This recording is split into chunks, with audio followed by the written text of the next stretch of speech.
Habla el profe Gabriel. El tema de engranes ya lo habíamos empezado previamente en relación a los tipos de engranes que había, algunas configuraciones para transmisiones. Antes de entrar a la parte de cinética necesitamos hablar un poco acerca de cómo es que se fabrican. La forma de los dientes es tal que es una curva envolvente, es una curva complicada, no se puede hacer nada más con un torno o una fresadora por ser un arte de arco de círculo, es un segmento de espiral, entonces se requieren métodos especiales para lograr cortar esos dientes de manera económica.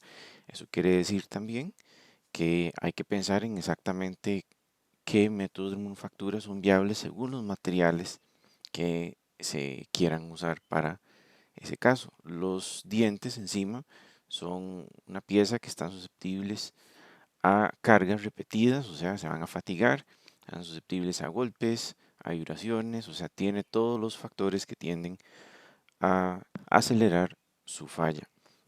Entonces tienen que ser lo más resistentes posibles. Entonces hay que hacer un equilibrio entre resistencia y facilidad de manufactura.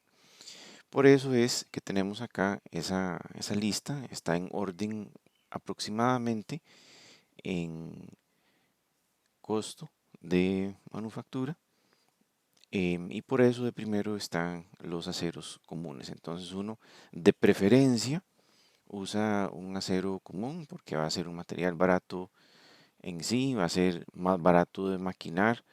Si uno quiere puede omitir un tratamiento térmico o al rato ni siquiera puede ser susceptible de tratamiento térmico. Uno empieza por, por ahí, por los aceros comunes. Se usa hierro fundido pensando en engranes así muy grandes, digamos de más de 60 centímetros de diámetro, en donde un bloque de acero de ese tamaño, como para maquinarlo de cero, sería innecesariamente costoso, no tanto del material, sino el proceso de remover todo ese material, entonces es más barato hacerlo por fundición, a pesar de que va a aguantar mucho menos.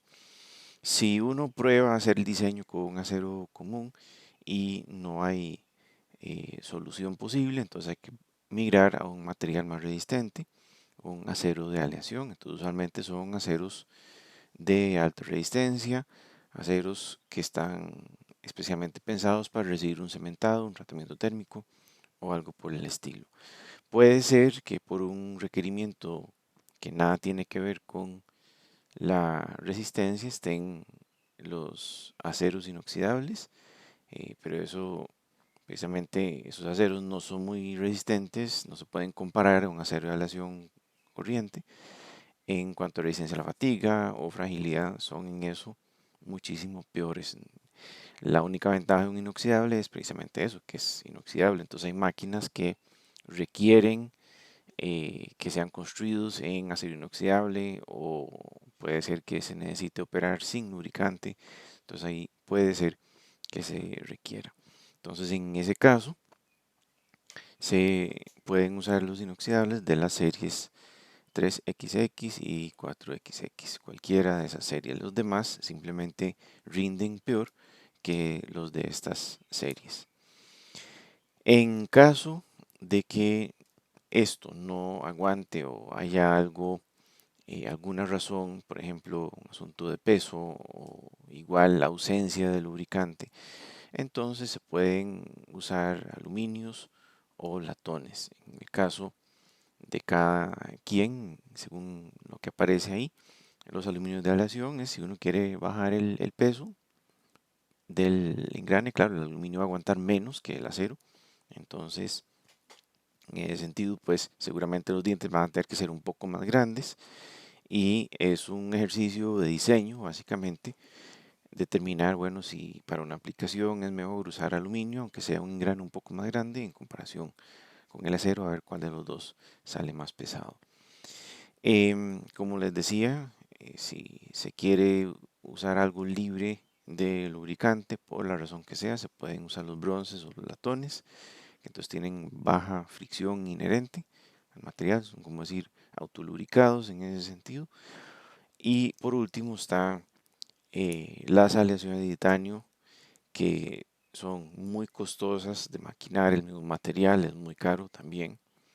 Y eso es únicamente si el costo no es objeción de ninguna manera y la prioridad absoluta es máxima resistencia para el más pequeño tamaño de engrane o si simplemente se requiere reducir al máximo el peso de la transmisión o el engrane en particular. De ahí en adelante, ese último grupo de plásticos son más caros de fabricar si uno está pensando en utilizar un molde y fabricarlos por inyección y moldeo o algo así. Obviamente, si uno tiene simplemente una pieza plástica que le corta los dientes, eso evidentemente va a salir mucho más barato y rápido que hacerlos en acero. Pero también van a salir muchísimo menos resistentes. Bueno, son de plástico y el plástico no es comparable en términos de resistencia a ningún metal. Entonces, dentro de los materiales poliméricos, dentro de materiales plásticos, están en orden de preferencia por costo el material Delrin, que es una marca comercial en realidad que produce este material polioximetileno, que es muy usado en engranes y son sobre todo para cuestiones que requieren igual ausencia de lubricante o son especialmente silenciosos como para ciertos electrodomésticos que uno no quiere estar oyendo el ruido de engranes metálicos, incluidos a veces hasta cosas que sí llevan un poquito más de potencia, como algunos taladros de baja potencia o alguna otra herramienta de uso ocasional.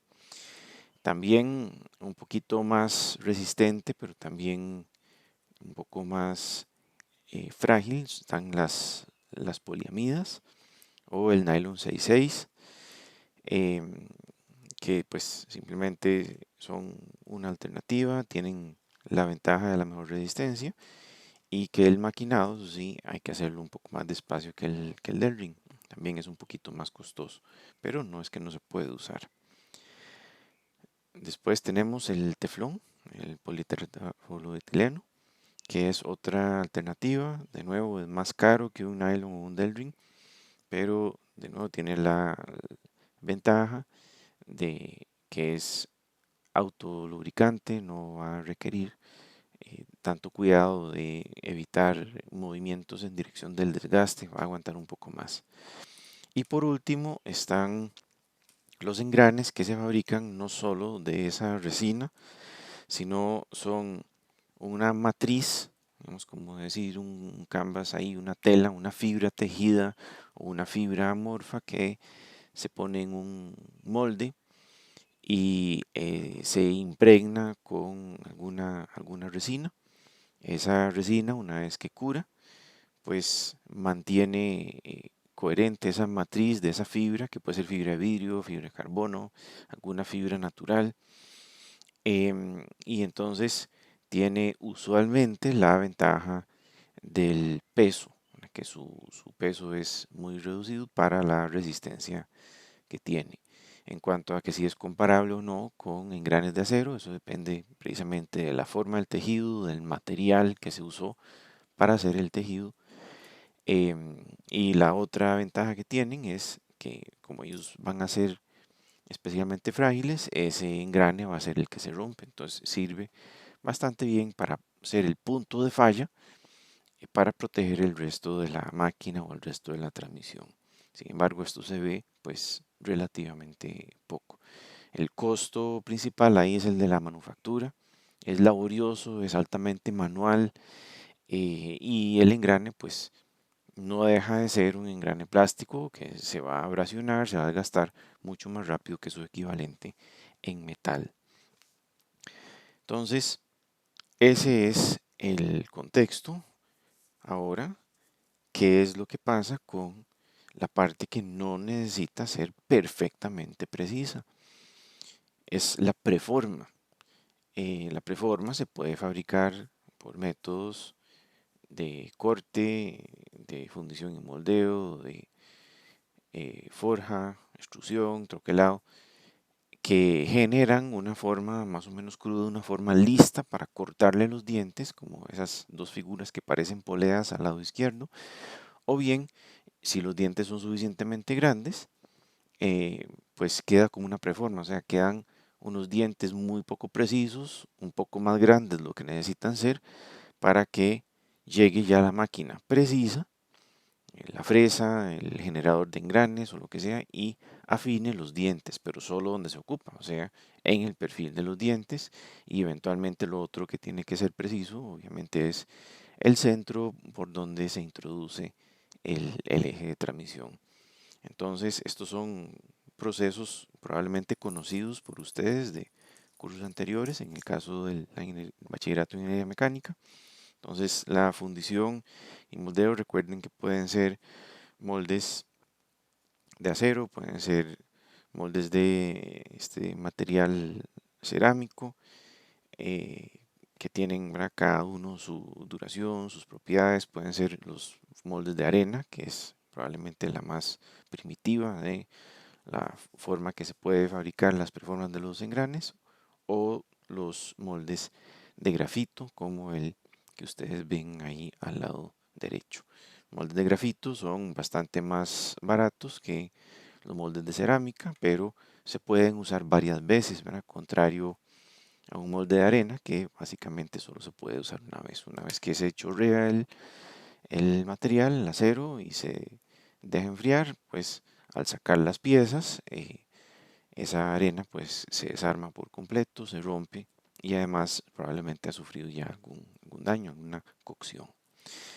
Otra alternativa es la formación en frío, las máquinas que deforman en frío los dientes, o más bien la preforma de los dientes, son muy grandes, muy complejas, y por las fuerzas que involucra, pues no se puede ver la herramienta actuando.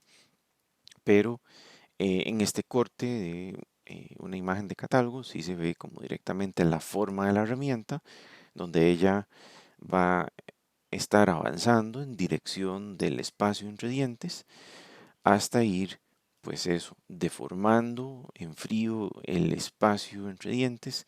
Entonces queda una pieza casi que ideal para efectos de ser un engrane. Queda con un interior relativamente dúctil, o sea, resistente a impactos, absorbe vibraciones, pero los dientes mismos, sobre todo su superficie, quedan endurecidos. Los dientes mismos quedan con trabajo en frío, entonces quedan con mejor resistencia. Más o menos el contraste entre esos dos alternativas de un corte frente a una deformación en frío se puede ver en la imagen a la derecha, eh, en donde se puede ver muy claramente el nada más fabricado por remoción de material en contraste con el de deformación en frío. Se ve que es más deformado el diente, el material mismo, los granos y demás van a estar más deformados entre sí, por ende van a tener mayor resistencia por trabajo en frío que el interior del engrane. Es una forma, pero hay muchas tecnologías para generar deformación en frío. Por ejemplo, esta otra son, como decir, dos engranes grandes que son la herramienta, que ellos van girando en contacto con la pieza que se quiere convertir en engrane, que es la que está al centro recibiendo los tres chorros de lubricante. Entonces, conforme esto va girando lentamente, pues se van generando los espacios entre diente. De nuevo recibe un trabajo en frío, una deformación en frío que lo endurece. Por último, esto es un poco más reciente, que es conforme han bajado los costos de la tecnología de control numérico computarizado, se puede aprovechar para hacer un corte muy rápido, muy grueso, con mucho maltrato de la superficie, que es mediante el maquinado rápido, pero con CNC. Entonces, él remueve la mayoría del material que está estorbando ahí entre los espacios entre dientes.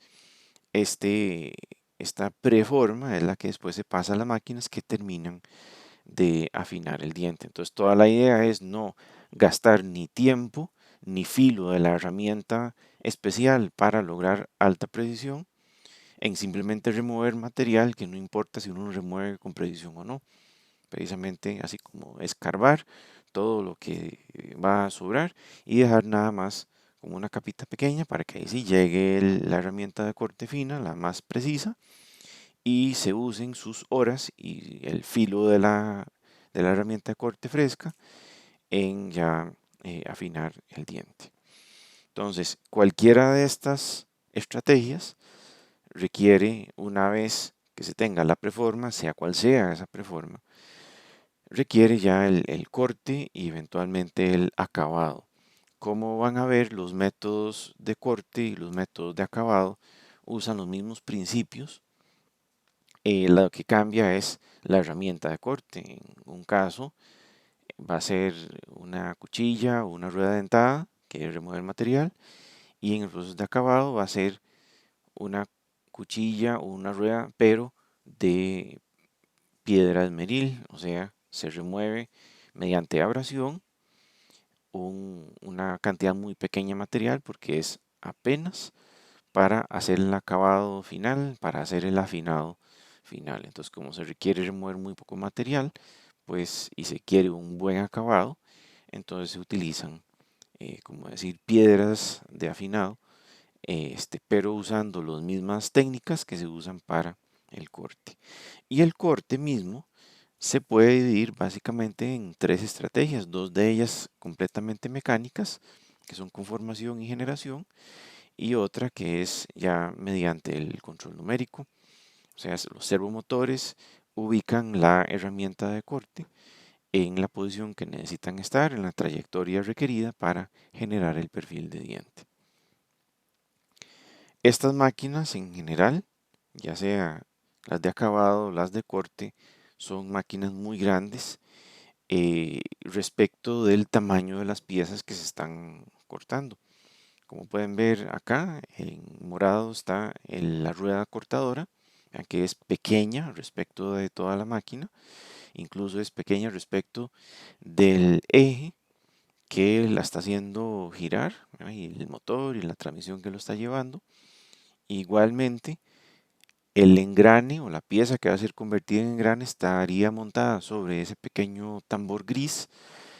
Entonces también ese engrane es pequeño respecto a la máquina. Entonces todo eso requiere ser muy robusto por dos razones. La primera es que mientras se está haciendo el corte, no queremos que ninguna de las holguras que haya ahí vayan a ceder en ninguna dirección para que la superficie del corte quede perfectamente uniforme, quede suficientemente lisa para las normas de calidad que aplican para el efecto. No queremos que la pieza quede toda vibrada en ningún caso, pero en este caso es especialmente importante por la geometría relativamente compleja de los engranes. Esa es la primera razón. Y la segunda es que engranes hay de muchos tipos, de muchas formas, muchos diferentes números de diente, muchos diferentes tamaños. Eso quiere decir que la herramienta de corte debe poderse mover en varias direcciones, en este caso tanto en dirección vertical como horizontal o angular, para fabricar diferentes tamaños y tipos de diente. Entonces, vean que necesitamos un montón de grados de libertad y todos ellos necesitan poder ser suficientemente precisos a la hora de fijarse para que no haya holguras, para que no haya vibraciones, para que no haya deformaciones de ese chasis que vayan a perjudicar nuevamente el acabado. Eso es un dibujo, evidentemente, pero como pueden ver en la máquina real, pues todas las proporciones, toda esa robustez en los motores, en los apoyos, en los cojinetes, en la misma pieza que apoya el engrane que se está fabricando, pues son grandes, son robustos y pues con la mínima holgura posible para lograr eso. Entonces eso es simplemente la zona del corte. En este caso por un engrane helicoidal. Esta otra máquina ya es como decir la vista completa, pero de una máquina que está pensada para cortar engranes cónicos. Entonces, como pueden ver, está toda esa bancada sólida, grande, eh, que es únicamente para cambiar el ángulo con el que la herramienta puede cortar la conicidad de ese engrane cónico. Entonces es una pieza muy grande y muy pesada, muy costosa, que necesita estar ahí presente, ¿verdad? Para garantizar una buena orientación entre la herramienta y el material que estamos afectando. Bueno, les decía que había dos técnicas, dos grupos grandes, aparte de CNC, para fabricar engranes. Uno de ellos es conformación, el otro es generación. El método de conformación es el más barato. La precisión que consigue es media, no se puede decir que sea mala, a no ser que la herramienta de corte esté gastada o se haya montado en una fresadora que esté muy vieja y ya tenga mucha holgura. El método de conformación básicamente parte del principio de que la cuchilla tiene la forma exacta del espacio entre dientes que se requiere cortar. O sea, cada vez que cambia la forma del diente, porque es de tamaño diferente, porque es de un ángulo de presión diferente, que es un concepto que vamos a ver más adelante en el futuro. Si es un tipo de engrane diferente, que si es helicoidal, que si es cónico. Entonces la forma del espacio entre dientes cambia. Eso quiere decir que para cada tamaño, para cada tipo, para cada variante de diente de engrane, ocupamos un cortador diferente. Eso quiere decir que necesitamos muchísimos cortadores. Los cortadores pueden ser como el que ustedes ven en la izquierda, un cortador tipo rueda, en donde pues ella avanza en dirección paralela al eje de rotación del engrane y va removiendo el material. O puede ser tipo broca, como el que ven a la derecha, en donde avanza en la misma dirección, pero el eje de rotación de ella para ir removiendo material es perpendicular. En todo caso, no cambia el principio. La forma del espacio entre dientes tiene que ser la correcta.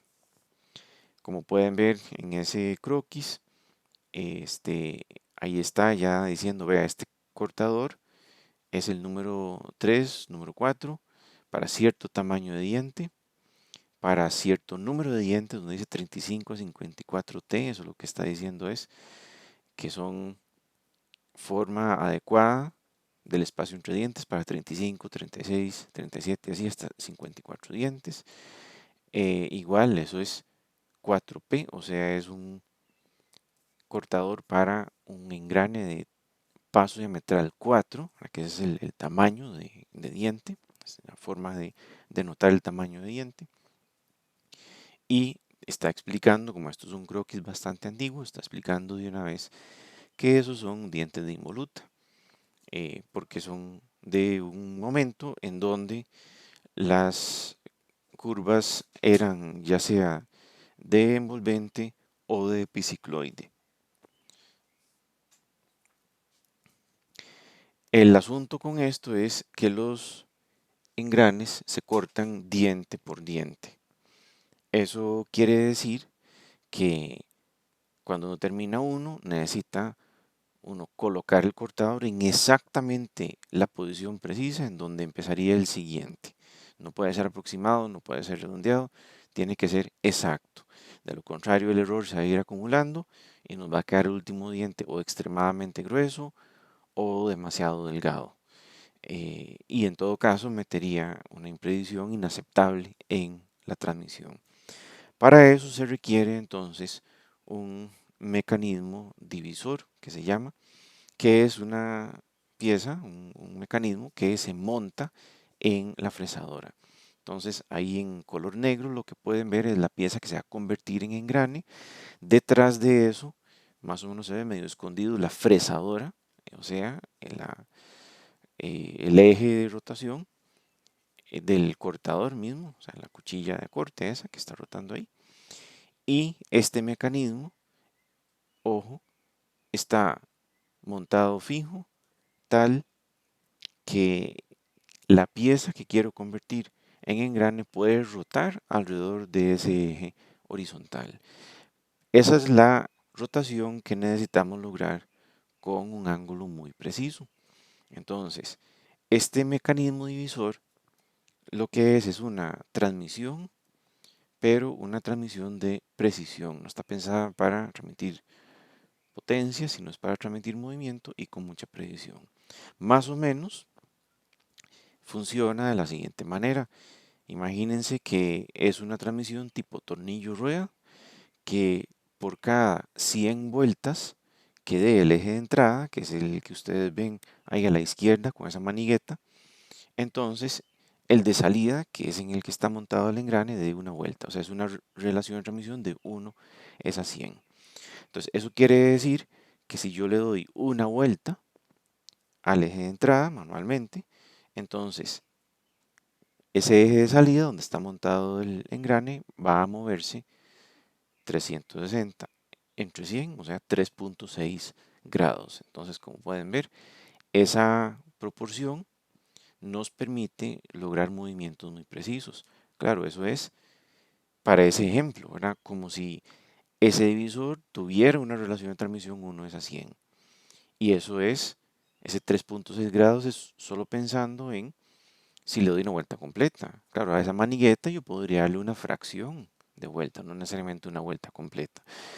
Eso quiere decir que la salida, pues también sería correspondientemente una fracción. Entonces, esto es lo que nos permite lograr esa precisión en la salida. Entonces, ya desmontado la fresadora, ahí se puede ver el eje de entrada, el eje de salida. Todo eso es una gran transmisión. Y esos agujeritos que se ven ahí en el eje de entrada son, bueno, para empezar, para mantenerlo fijo una vez que uno lo llega al lugar que uno quiere. Cada vez que necesita hacer un avance, por ejemplo, en el avance de los dientes del engrane o lo que sea, pero también están marcados entre sí, o sea, para pasar de un agujerito a otro, pues está vinculado a ciertos ángulos o fracciones de ángulos. Entonces ellos también tienen una función metrológica de una medición precisa de cuánto es exactamente el ángulo de salida. Entonces el caso es que esta salida, la salida de esa transmisión, es la que está moviendo constantemente ese eje de salida, ya sea en deltas cada vez que se corta un diente o de manera proporcional, por ejemplo, cuando se está cortando un engrane con una geometría más complicada que requiere rotación y avance al mismo tiempo, como ocurre con los engranes helicoidales y ciertos tipos de cónicos. Estos divisores mecánicos son muy prácticos, pero evidentemente hay unos servoactuados, en lugar de ser una persona que esté moviendo eso, una cierta delta ángulo, pues puede ser un servomotor, este, ya sea movido mediante un potenciómetro como el que ustedes ven del lado izquierdo o uno simplemente controlado eh, por computador como el que ven del lado derecho. Entonces igual el punto es que hay una transmisión ahí entre el motor de pasos y el eje de salida, que es el que permite el control muy preciso del ángulo de salida.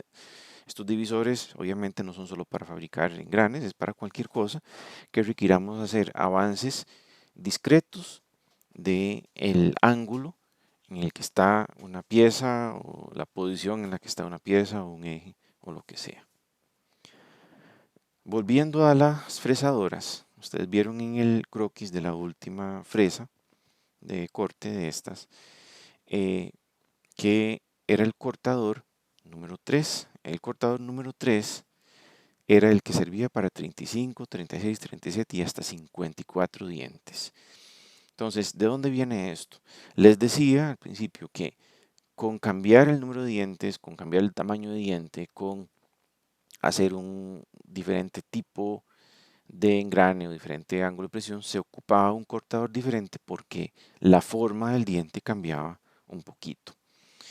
Sí, es cierto, cambia un poquito, pero cambia relativamente poco en comparación con las otras imprecisiones que este método de corte produce. Entonces, si uno considera eso, básicamente las formas de diente se pueden agrupar como en 8 grupos, de manera que no ocupemos, hay cientos de cortadores para un mismo tamaño de diente, un mismo tipo de diente, sino para cada tamaño y tipo de diente solo ocupamos 8 cortadores para cualquier número de dientes que se nos ocurra, siempre que sean más de 12.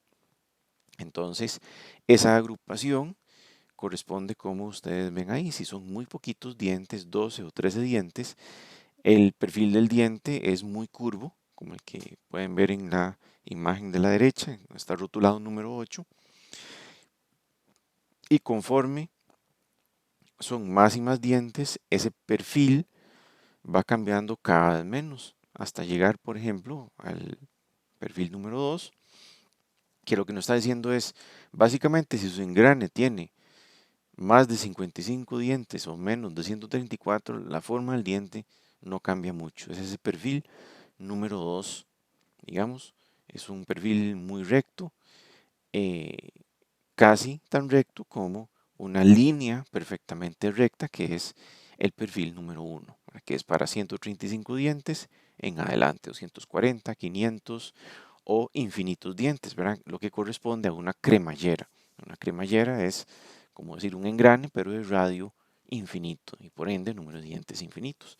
Pero las cremalleras, aunque no son infinitas, sí tienen uso sobrado en aplicaciones y tienen precisamente esa característica. Ese diente es completamente recto y por cierto esa dirección corresponde, la dirección de inclinación de esa línea recta del perfil número 1 corresponde al ángulo de presión, como mencionamos ya antes, ¿verdad? Que esto afectaba la forma del diente. En una próxima sesión se explicará ya con más detalle las implicaciones del ángulo de presión.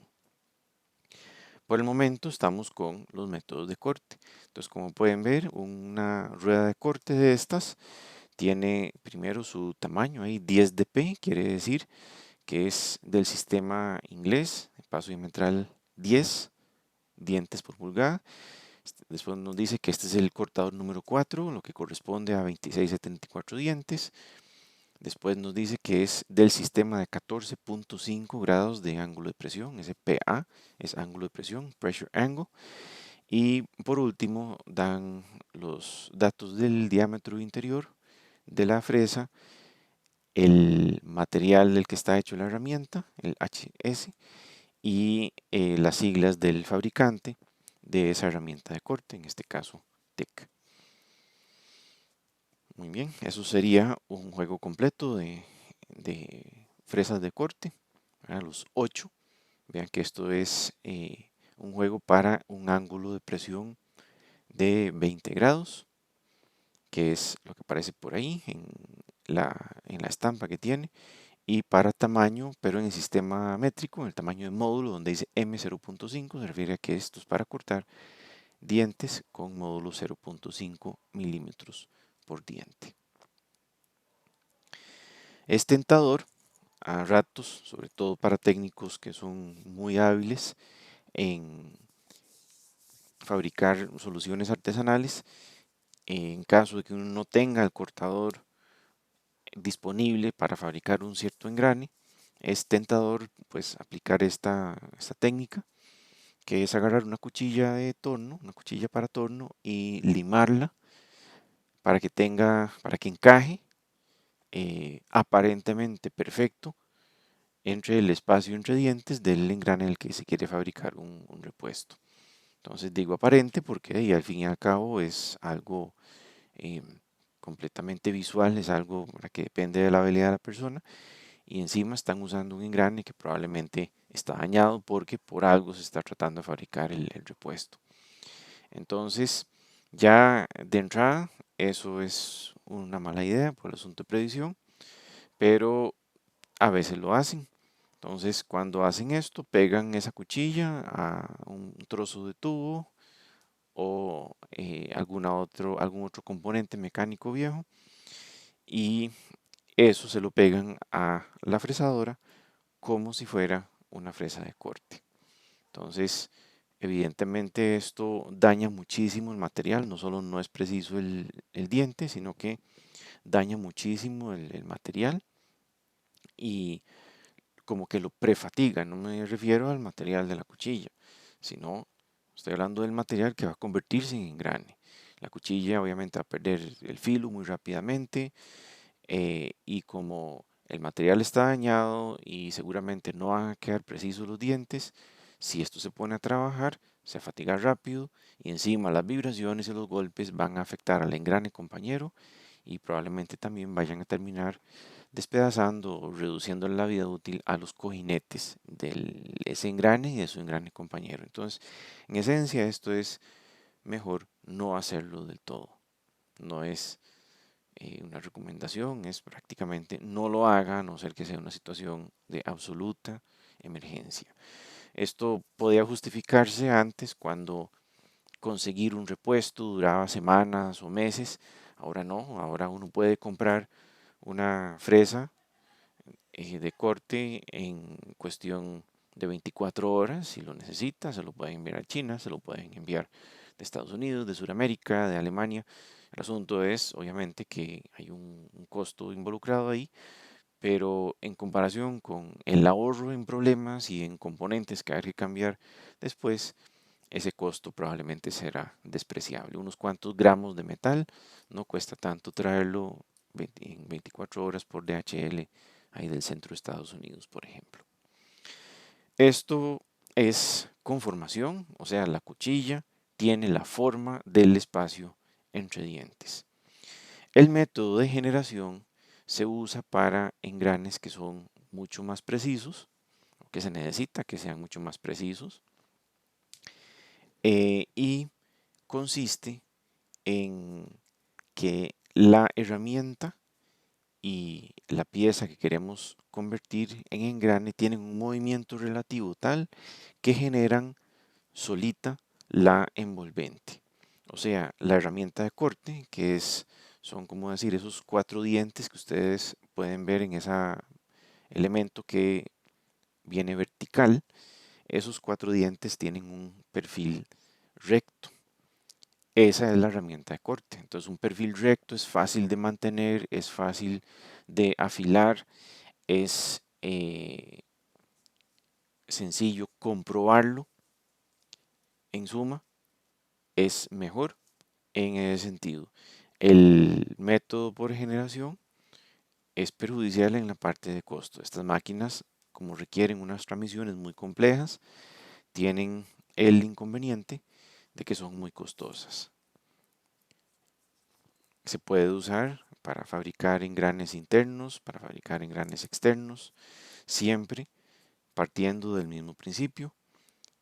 Tenemos una acción de corte, ya sea por cepillado, como ocurre en la máquina de la lámina anterior y en esta, donde el cortador se mueve arriba y abajo secuencialmente, o puede ser que sea rotatorio.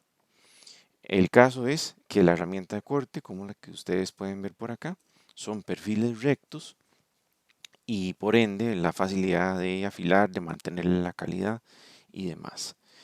En cuanto a cómo funciona, hay varias formas de visualizar esto.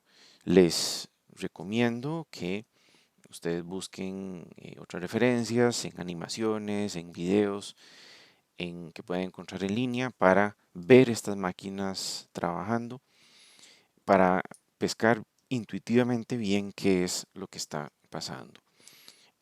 Por acá les muestro algunas ideas para tratar como de ir empezando a entender, porque no siempre es intuitivo a primera vista, pero partamos de que estamos usando el principio de una máquina cepilladora, o sea, el cortador tiene un movimiento alternativo de corte, que es en este caso esa pieza azul, que sería perpendicular al plano que ustedes están viendo. Entonces él tiene una acción de corte en dirección perpendicular al plano que ustedes ven en este momento. Al mismo tiempo, esa herramienta está avanzando de derecha a izquierda, coordinado con la rotación de la pieza que quiero convertir en engrane. Ojo que no es la herramienta la que empuja el material. La máquina de generación de engranes, ella es la que en su transmisión por separado está proveyendo el movimiento de corte de la herramienta, el movimiento de avance de la herramienta y la rotación de la pieza que se va a convertir en engrane. Entonces el movimiento de corte es perpendicular al plano que ustedes ven. El movimiento de avance es de derecha a izquierda y la rotación, por supuesto, es la que está dibujada en el croquis. Entonces, conforme esta acción coordinada ocurre, la herramienta de corte va removiendo material y como la orientación del material, la orientación angular del material va cambiando porque está rotando, entonces la herramienta de corte va removiendo, como decir, trozos tangentes del diente cada vez que baja para hacer su acción de corte. Si uno estuviera viéndolo desde el punto de vista del diente, la herramienta de corte lo que está haciendo es aproximándose, como pueden ver en la imagen de la derecha, y haciendo cortes rectos, pero ellos todos juntos al final generan una curva que es muy buena mientras los cortes sean suficientemente cercanos uno de otro, o sea que no estén demasiado espaciados. Aquí en esa animación que tienen al lado derecho, pues obviamente ese espaciamiento es grande, está exagerado, pues para que se vea ese movimiento relativo. Es una forma de visualizarlo. Otra manera de visualizarlo es pensando en que ahí igual está la herramienta de corte, está haciendo su acción de corte en dirección perpendicular, está ocurriendo el avance por medios separados, ¿verdad? La máquina generadora, la que hace girar el engrane, no es el cortador que mueve el material, sino que es la máquina misma generadora de engranes la que hace el avance respecto de la rotación del engrane y si están bien coordinados, o sea, si la transmisión cumplió con su función, entonces se genera completo el, los dientes, todos con la forma curva que deberían tener. Insisto, la mejor forma de visualizar qué es lo que va pasando es viendo durante algunos minutos cómo funcionan estas diferentes máquinas. Obviamente, ideal sería verlas en realidad, pero un sustituto muy bueno es buscar videos que estén disponibles en línea. Aquí yo lo expliqué como si fuera una acción de cepillado, pero no tiene que ser una acción de cepillado. Puede ser que la herramienta de corte en realidad tenga múltiples dientes, como les aparece por acá. En ese sentido es la misma acción, son igual dientes de corte rectos. Vean que hay acción de avance porque es una herramienta helicoidal y hay una acción de rotación. De nuevo, esa coordinación entre el avance de la hélice y la rotación de la pieza que quiero convertir en engrane, pues necesariamente la tiene que proveer el generador de engranes.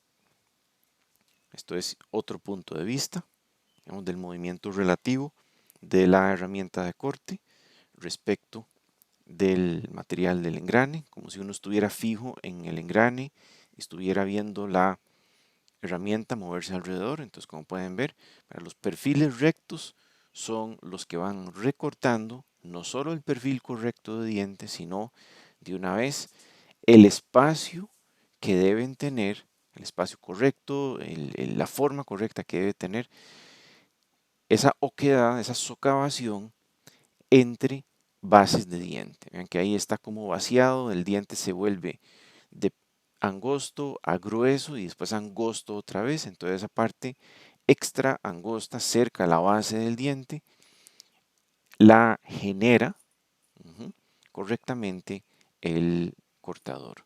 En otras palabras, si esta fuera un engrane con pocos dientes, que a veces tienen un problema que se llama interferencia, entonces esa interferencia quedaría corregida a la fuerza, pero quedaría corregida a la fuerza mediante esa socavación, ese recorte extra de material que se está dando ahí, ¿verdad? Por la punta de esos dientes rojos que son los del cortador. Esto es otra vista de exactamente lo mismo, solo que en el lado izquierdo lo que tienen es el cortador reciprocante, en el lado derecho tienen el cortador rotatorio.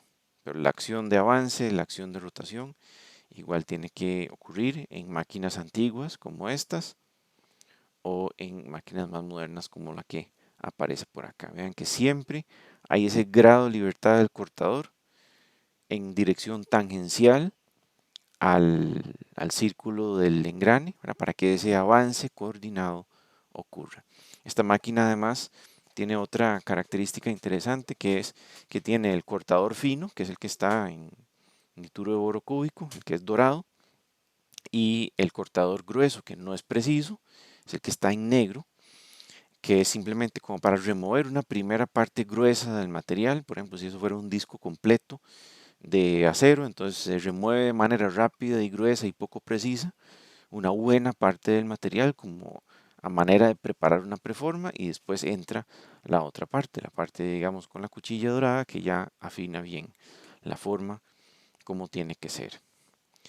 En este diagrama se trata de explicar más o menos, de manera muy simplificada obviamente, más o menos qué está ocurriendo a lo interno de las transmisiones de de las máquinas generadoras.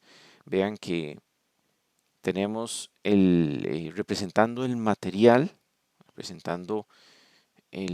se va a convertir en engrane, tenemos ese disco gris sin dientes que está abajo. Esa serie como de ruedas dentadas que están montadas sobre ese eje que está tocando esa pieza que se va a convertir en engranes, es como decir, representación del cortador. Y vean que ese eje del cortador está conectado mediante esos tres engranes, eso sí, y ese tornillo pegado de una rueda. Vean que está coordinado ese movimiento, el movimiento de rotación de corte con el de rotación del engrane mediante la transmisión. Claro, esa transmisión ahí que está hecha con 4 engranes y un tornillo es una representación muy cruda de lo que sería una transmisión de una máquina generadora real, porque además tiene que ser variable para acomodar diferentes tamaños de engrane, diferentes números de dientes, diferentes tipos de cortador y demás, pero básicamente es lo que transcurre en una máquina de estas. Entonces esas transmisiones tienen que ser configurables.